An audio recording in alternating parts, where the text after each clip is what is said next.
কনে গেছিলা? এ বাসার ময়লাগুলা ফালাইতে গেছিলাম ভাই। আপনি কোনে গেছিলেন?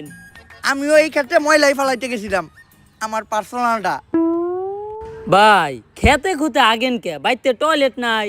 আরে টয়লেটে আঁকতে গেলে লাইট জ্বালাইতে হয়, লাইট জ্বালাইলে আবার বিদ্যুৎ নষ্ট হয়, বিদ্যুৎ তৈরি করতে আবার জ্বালানি ব্যবহার হয়। সরকার কইছে জ্বালানি রক্ষা করতে, এর লেগে জ্বালানির অপচয় যাতে না হয় তাই আমি খেতে খুঁতে আগি। আর জানোই তো গ্যাসে তেল নাই, কিন্তু সংসারে তেলের অভাব নাই। হ ভাই এইটা ঠিক কইছেন।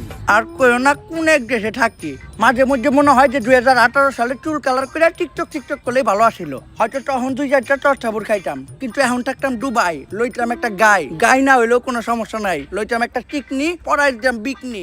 উফ ভাই কন্ট্রোল, আপনার বয়স হইছে। আরে কন্ট্রোল কেমনে করি, দেশে তেলের অভাবে আমরা সামান্য গাড়ি চালাইতে পারি না, আর দুবাই ওরা এই গাড়িও চালায় এই গাড়িও চালায়।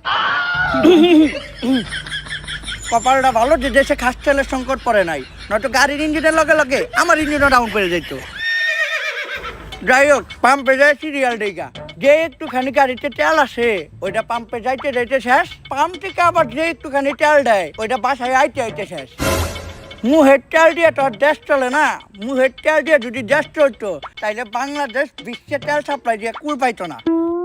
এখন দেখি আমাকে সরকার কি করে, এমনি করে তেল ছাড়া যদি দেশ আর 6 মাস চলে তাইলে প্রতি ঘরে ঘরে লাগে যাইব যুদ্ধ, হইয়া যাইব শেষ আমাকে সোনার বাংলাদেশ।